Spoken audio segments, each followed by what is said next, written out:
É que você falou de agravamento psiquiátrico, me lembrou uma outra coisa. Eu tenho uma conhecida que moveu um processo contra um hospital Opa, chegou porque... comida aí, hein? Nossa, só porque eu ia falar de um assunto pesado. Eu vou finalizar o assunto pesado, depois Depois eu a gente falo de come. quem mandou isso Beleza. aqui. Que esse assunto não vai dar nem fome.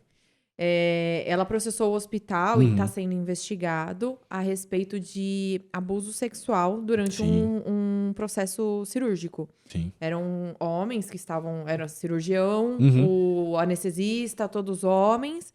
E ela, no dia seguinte, se sentiu diferente. Aí foi fazer corpo de delito, enfim.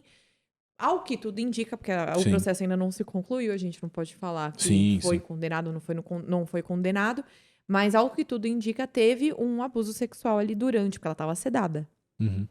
E depois dessa ocorrência que eu fiquei sabendo, porque uma colega é advogada dela, eu parei pra ficar neurótica de, tipo, toda vez que eu vou participar de algo, eu vou passar, não é participar, passar por algum processo cirúrgico ou coisa que vai me dar endoscopia, que seja, eu olho se tem câmera filmando. Sim, sim. É obrigatório ter câmera nas salas? Eu posso exigir que seja filmada a minha cirurgia ou não? Não é obrigatório ter câmeras. Algumas instituições de saúde têm, por uma questão de segurança, né? Essas imagens elas são protegidas na forma da lei, né? Então tem toda a questão lá de proteção, enfim. Então, LGPD. LGPD e tudo mais, né? Mas não é obrigatório. O que a instituição precisa garantir é que esse processo... A gente parte sempre do princípio da boa-fé do ser humano, né? Essas pessoas que praticam esses atos, e aí a gente pode falar até de questões que apareceram na mídia, né? O próprio anestesista que está preso lá, que foi filmado no Rio de Janeiro, abusando sexualmente de pacientes que estavam sedadas, é um número muito pequeno. Só que, infelizmente, ele existe, né?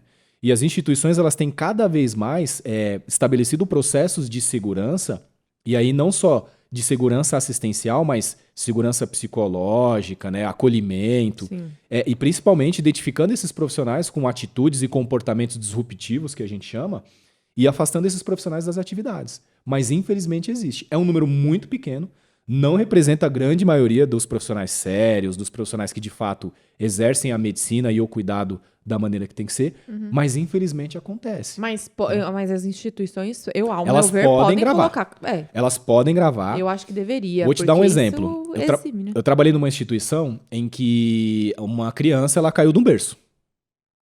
Aí, enfim, a gente fez todo o atendimento da criança, enfim, ela escalou o berço, caiu. Tava com acompanhante? Não Tava com acompanhante. É. Aí, enfim, a criança caiu, a gente atendeu, não teve nenhum dano grave, foi apenas escoriações e tal, deu tudo certo, ficou tudo bem, beleza. Aí a gente, né, a mãe, fomos conversar com a mãe pra entender, né? Olha, o que aconteceu, né? Pra gente entender o que a gente precisa melhorar, né? Porque a mãe tava no quarto, né? Aí a mãe falou, não, porque a grade tava elevada do berço, eu tava aqui do lado, e aí a grade baixou sozinha, e ele caiu e tal, não sei o quê. A gente, nossa, mas que estranho, né? Porque esse berço, ele é revisado, reforçado, ele é revisado, tem dispositivo de segurança, né?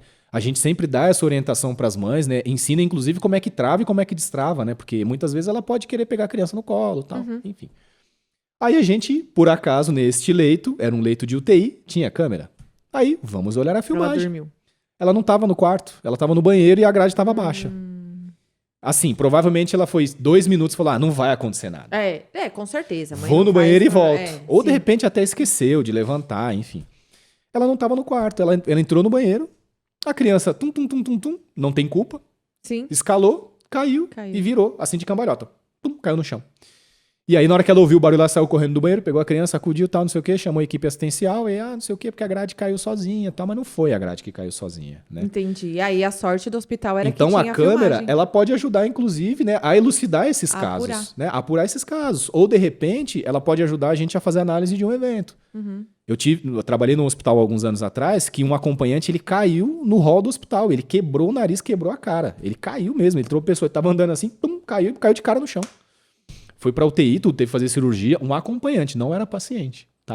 Era um transeunte que estava circulando no térreo do hospital. Aí tem que ver se o piso estava molhado. Aí a gente usou a câmera para fazer a análise do evento. Vamos entender o que mais... O que fez ele cair. O que fez ele cair. Se alguma coisa contribuiu, além da... Porque pode ser uma questão inerente à pessoa, né? Ele teve um mal-estar e desmaiou. Ele teve um mal-estar e desmaiou e caiu. Aí não tem muito o que a gente fazer, né? Aí a gente vai entender no máximo por que ele teve mal-estar.